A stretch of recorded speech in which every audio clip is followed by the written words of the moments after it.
అన్న మంచి రాఖీలు ఉంటే చూపించండి అన్న. ఉన్నాయి మేడం, ఇది చూడండి చాలా బాగుంటాయి. చాలా బాగున్నాయి మేడం. మేడం డబ్బులు ఇచ్చేసి వెళ్ళండి. ఓ డబ్బులా? చేపట్టండి. హ్యాపీ రక్షాబంధన్. ఇప్పుడు ఎలాగో నాకు డబ్బులు ఇవ్వాలి కదన్నా, అవే ముద్దులే ఇందులో కట్ చేసుకోండి. చెరుకు తోటలో చెట్టడి బియ్యం లగేజ్ కొడు. I love you. Wow my God,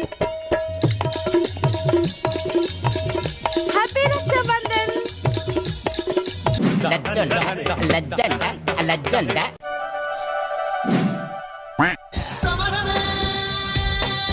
ఇలాంటప్పుడే మనం అడుగు ఆచి తూచి వెయ్యాలి.